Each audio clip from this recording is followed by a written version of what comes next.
Well, hello. Welcome to Spindle City Straight Talk. I'm Chip, And I'm CJ.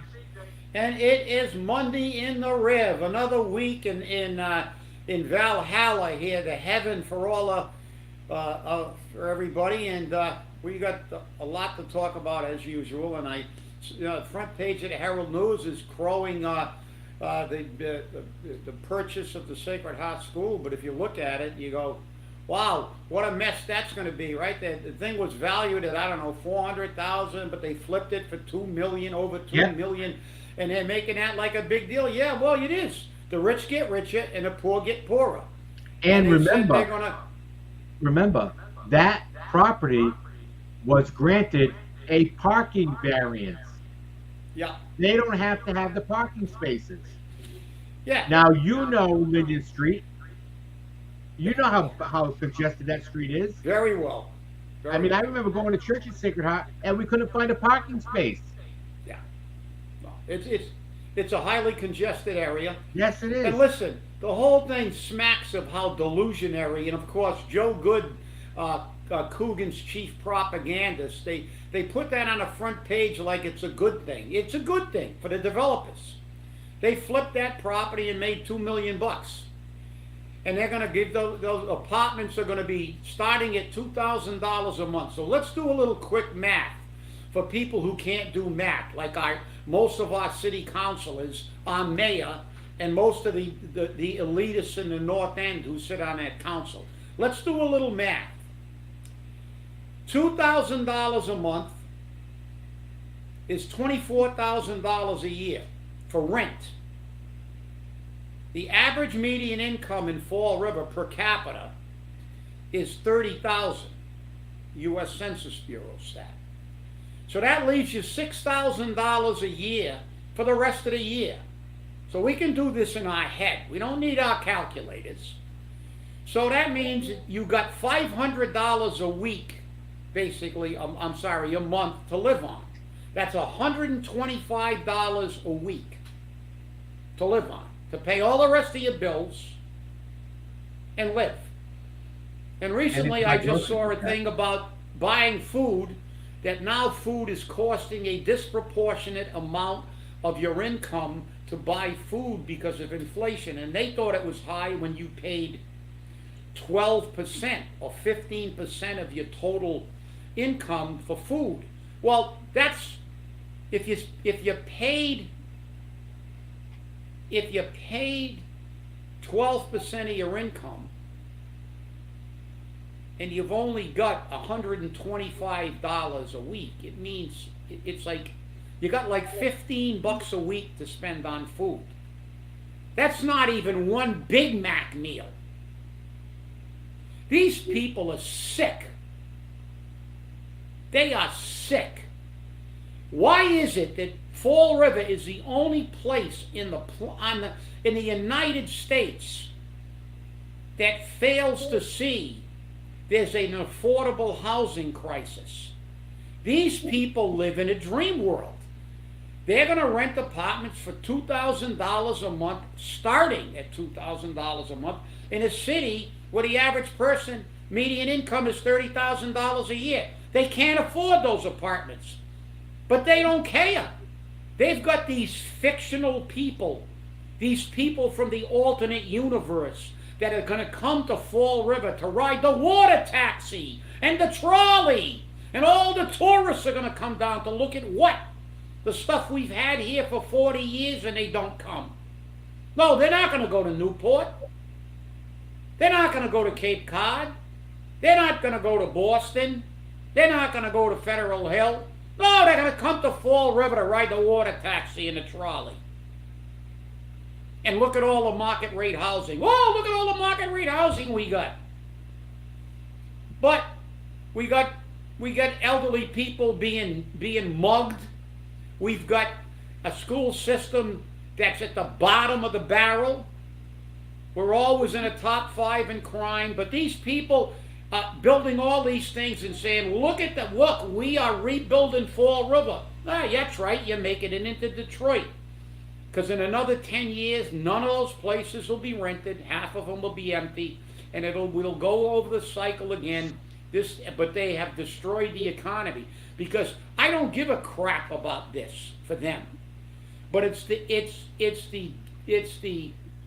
effect that it has on the regular people, because now all these housing prices have driven up their regular people's property taxes. They have been forced to either lose their houses, or if they own income property, they're going to have to raise the rents on people who have been their tenants for years, and they may not be able to afford their rent.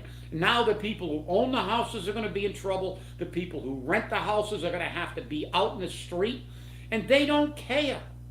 They don't care. I mean, this is propaganda at its best. Putting that on a front page of the newspaper is like slapping every average citizen of Fall River in the face multiple times. Do the damn math, City Council. Do the damn math. All right, CJ, back to you. I don't know if you watched 60 Minutes last night. They did a story all on China and the China housing crisis. Their housing crisis isn't like our housing crisis. They initially started building all of this market rate housing throughout China, Beijing, Shanghai, and they took the cameras through those areas. They call them ghost cities now. The buildings aren't even completed. All the units were sold. The people, the government put a kibosh on the lending because of the financial conditions of the country. So they cut lending back. The developers went bankrupt. All the people lost their money that bought those units, and now they've got nothing but, from what I understand, they've got over 68 million units. 68 million throughout China that are unfinished. That's a lot of units. Okay? And maybe that's what will happen in Fall River. We'll just have a whole bunch of units, and nobody's going to realize that this is what happens. Well, you're right, CJ. I mean, look, it's just simple math. Look what happened to Detroit. Look what's happened to other cities. You know, there's an old thing in capitalism. These people don't even know fundamental economics. Capitalism is based on prices that the market can bear. You remember that when you took a little economics, right?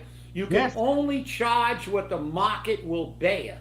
But they don't do that. This is what they do. And it's not only China. These idiots that run the government on every level, they don't care because they're all rich and they're getting richer.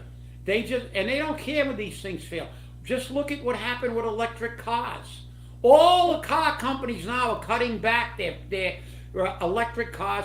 Hertz is getting rid of all their electric cars and selling them for 20 grand because nobody wants them. Ford's cutting back on their trucks, electric trucks. Everybody's cutting back because they're not selling.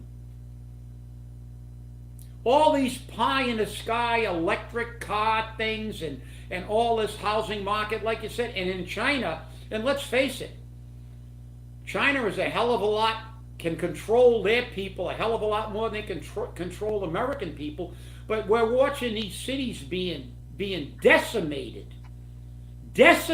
by these developers, and they're going to just file bankruptcy, but they're not going to be really bankrupt. They're going to be rich because didn't they say that they already got a TIF? They're already going to get a TIF for this thing to build more market rate housing. 48 units of market rate housing. For what? For what? For people that can't afford them? So far, we got thousands and thousands of these units. I don't see thousands and thousands of people relocating to Fall River ever. Because this is not Newton. It is not Wellesley. People from that economic group, the first thing they look at when they relocate, the first two things they look at is if they got children, is the educational system, which ours is 336 out of 351, and crime.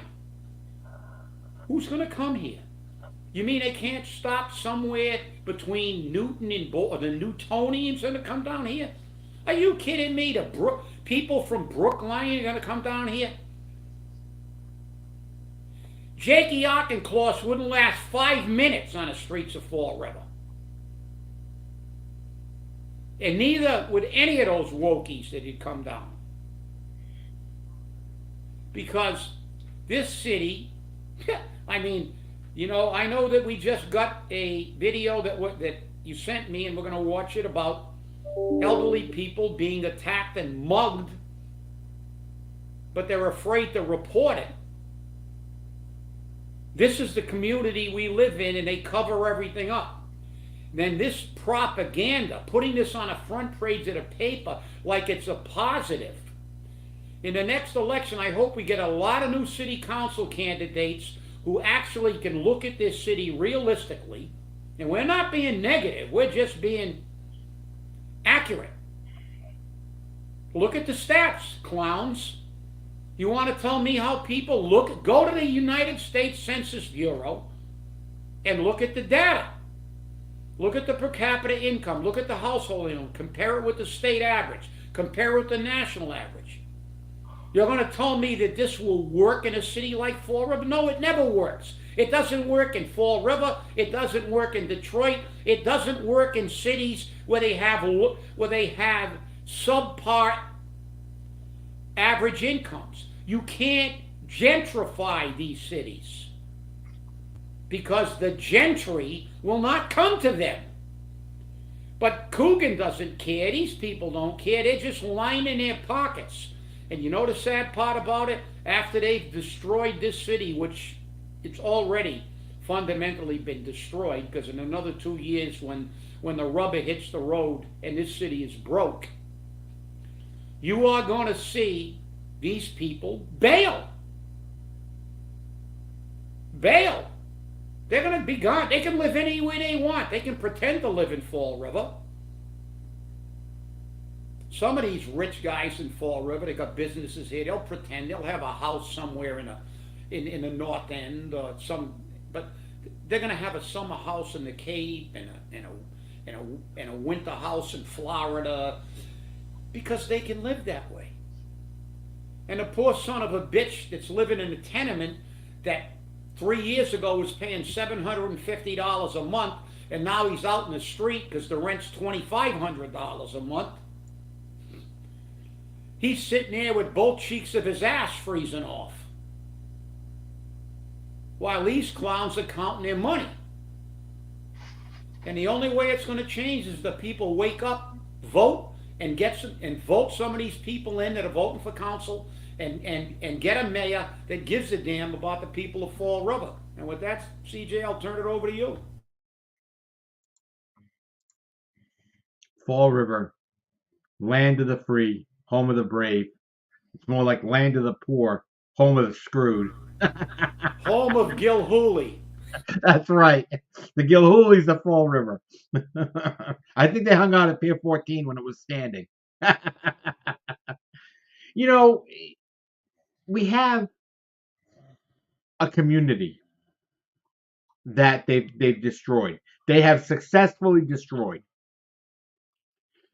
If you wanted the Portuguese community, you went down to Columbia Street. If you wanted the French community, you went over to Pine Street and Tremont Street. If you wanted the Italian community, you went over by Columbus Park. If you wanted the Lebanese community, you went over in the Flint by Quikasham Street in that area. And these were all communities. And they were separated, yes, because when they moved here back in the 30s, 40s, 50s, that's what they did. They grouped together with their own people. But that ended up becoming a melting pot for Fall River as the city grew and we brought more people in. You know, I didn't even know that we had a huge Latin restaurant presence in Fall River. I knew we had a couple, but I didn't realize we had a great deal of them. And as a matter of fact, they're having an event this week on Latin restaurants. And they've created, this is Viva Fall River, so here's where your money's going, people.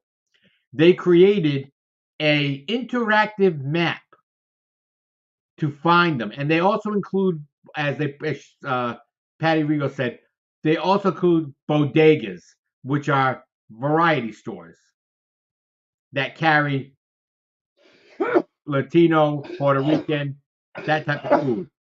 So it makes it interesting. And, there's nothing that can be done about it. And that's just the way it is. And sometimes people can accept it, sometimes they can't. I know I want my community to be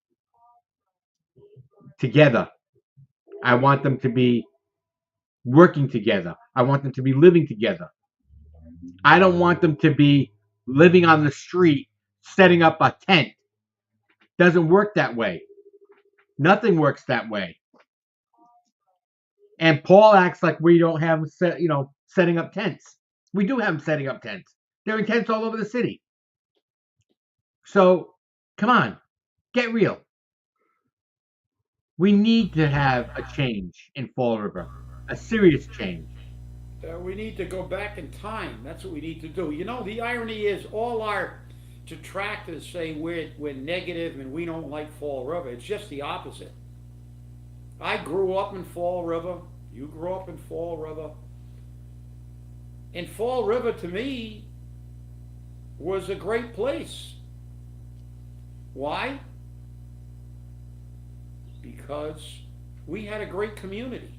And Fall River was a classic example of where the disconnect is. These rich people look down on people who are not rich. Paul Coogan has become one of them, or attempted to, talking about how he went to Boston and he went to the Museum of Fine Arts and he went to the theater, like all the Richie Riches do. Well, I grew up in Fall River where people worked hard. They worked in the mills, they worked on construction, the Portuguese community, the French community, all the ethnic groups came down, they all had jobs, they worked hard. They weren't rich, but they had a good life. We played stickball in the schoolyards. Many years ago, we had the best soccer team in the United States, the Ponte Delgadas, when all the immigrants played soccer every Saturday at every open field in the city of Fall River. It was a great place to live. You could leave your doors open. People knew their neighbors. You didn't have to have a lot of money. Like a wise man once said, you don't have to have the fanciest clothes in the world. All you got to do is have clean clothes, and soap is cheap. Fall River was a great place to live. You could walk up Pleasant Street, every store was full. You could walk on South Main Street, every store was filled. We had movie theaters all over. A movie theater in the Flint, a movie theater downtown, a movie theater in the South End, a movie theater in the Central Business District. We had clothing stores. We had everything. And we weren't Newton then. We weren't even close to Newton. So don't tell me that we dislike Fall River. What we dislike is what these rich SOBs are doing to it. With no compassion for what they're doing to the people in this city.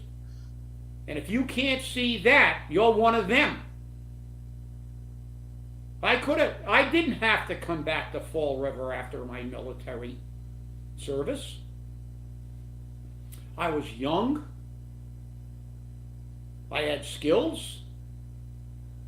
I had job offers in a couple of other states. And even in another country. But I came back to Fall River. Why? because I wanted to come home. I liked Fall River. I liked growing up here.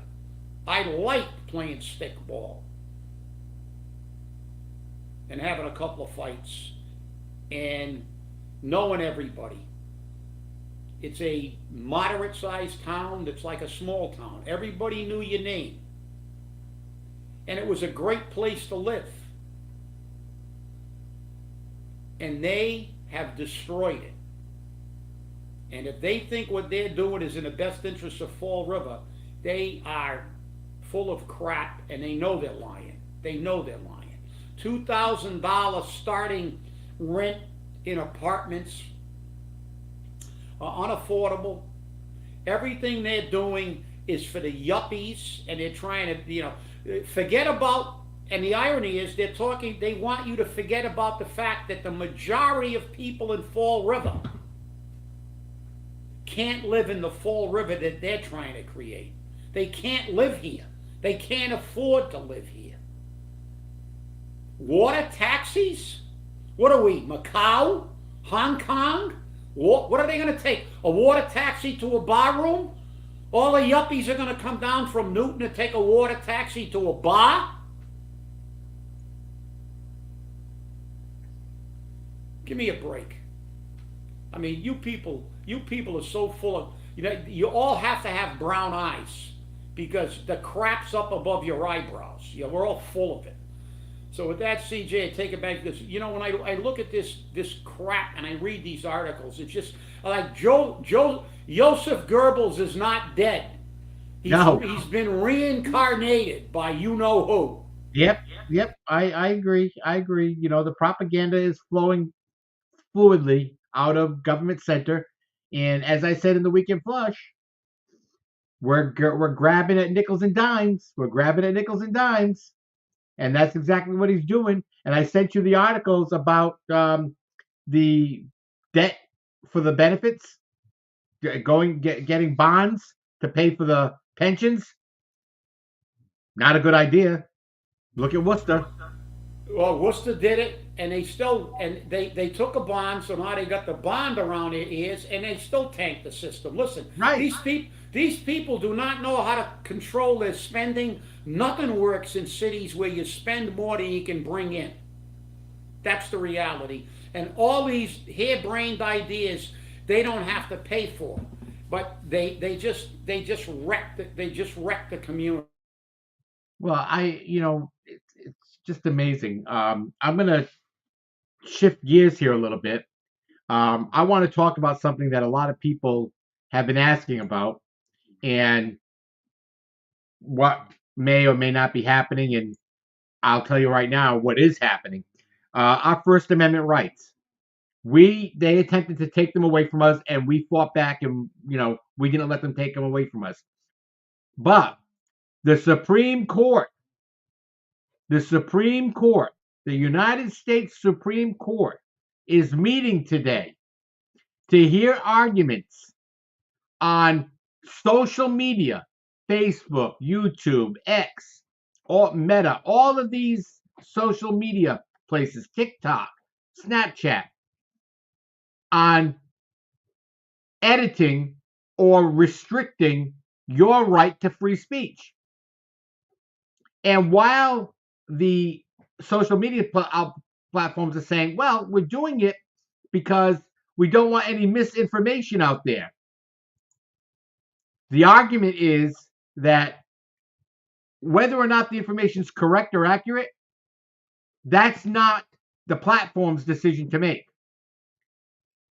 That's free speech. It's the reader or the recipient's responsibility to confirm it. And we tell you all the time, confirm it. Do your research. Make it happen. I was asked yesterday, as a nice lady kept running towards me, CJ, oh, don't go to CJ. We got groupies. And I like that. It makes it interesting. And she was upset that they took us off of Channel 95. She says, I used to love watching you on Channel 95. I said, I know. I said, call Channel 95 and let them know. She goes, I don't even watch them anymore. So there you go. That's how you get your message across. Or you do like we plan on doing.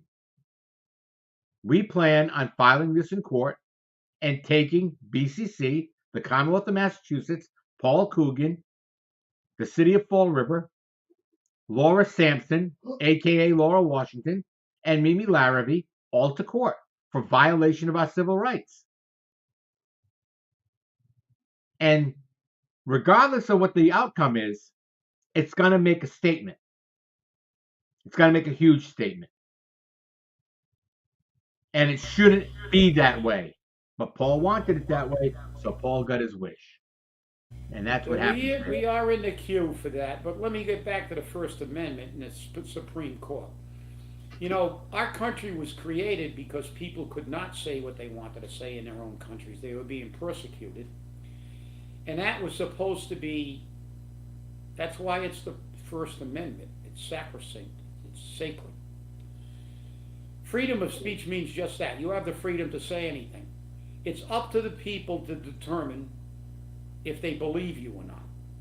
They do not, when you allow any entity, government, or a social platform to censor it,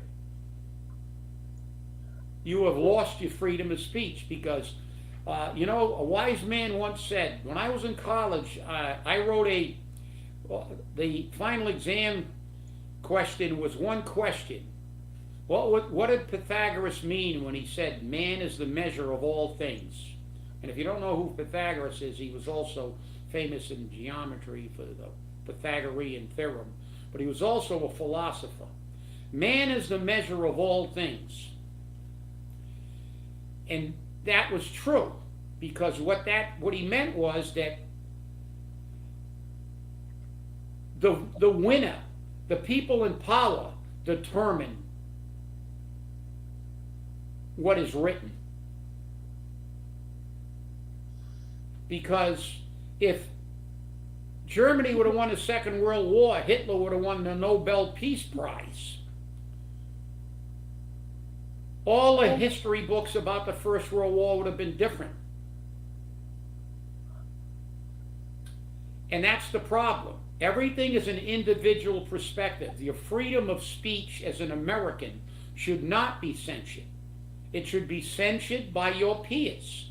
The American Nazi Party wanted to demonstrate, the ACLU and predominantly Jewish lawyers protected their right to say they wanted the Jews exterminated. It was reprehensible, but that's true freedom of speech, that you get to say what you want. The people don't have to believe you. And all you have to do is look at our political entities. If you're a Democrat right now and they're in power, everything that you say that they don't agree with is immediately disinformation. Oh, Russian, now they're resurrecting Russian disinformation again, even though they proved it wasn't Russian disinformation. They're talking about, well, they're going to prosecute this, Trump about this and that, yet Hillary Clinton, who didn't have presidential protection, destroyed 33 emails, and the FBI had said she did commit a crime, but nobody would prosecute her. Oh, yes, they would, if she was a Republican.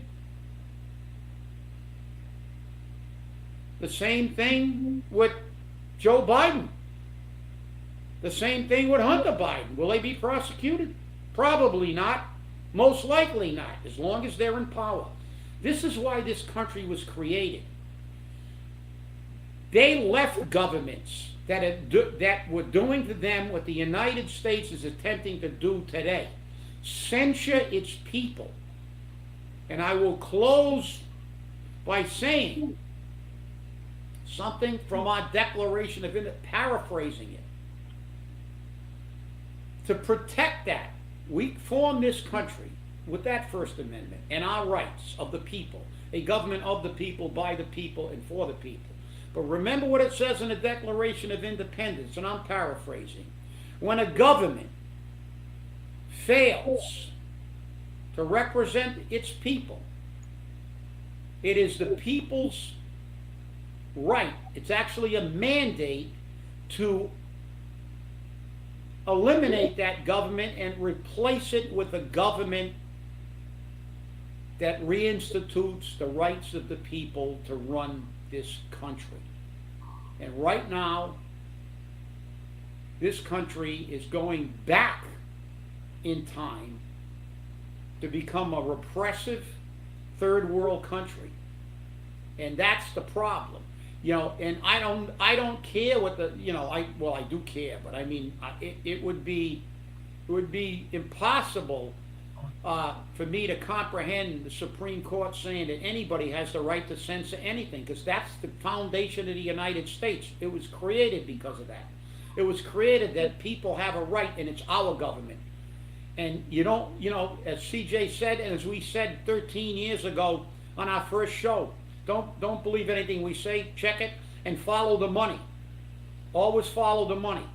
And the thing is, a person should have the right to say anything he wants or she wants, or whatever they identify as, to say anything they want. You are not obligated to believe it. You should research it. You should weigh what they say. And you should you should then make your own decision. Or as Al Pacino said in The Scent of a Woman in that great speech, he said, there is nothing worse than an amputated spirit. And what they're doing is they're amputating the spirit of the people in the United States and repressing our ability to express our opinions. And with that, CJ, I'll turn it back to you. This has brought up a lot of things with our viewers and our participants here on the show. And I think it's important that we fight for our rights. And it's a shame that we do. I saw something on social media that said people want to take away the Second Amendment. And that's the reason the Second Amendment was written. It's just like people want to take away your right to speak, free speech. That's why the First Amendment was written. The days of King George, now King Charles, are over. Now we're at King Biden.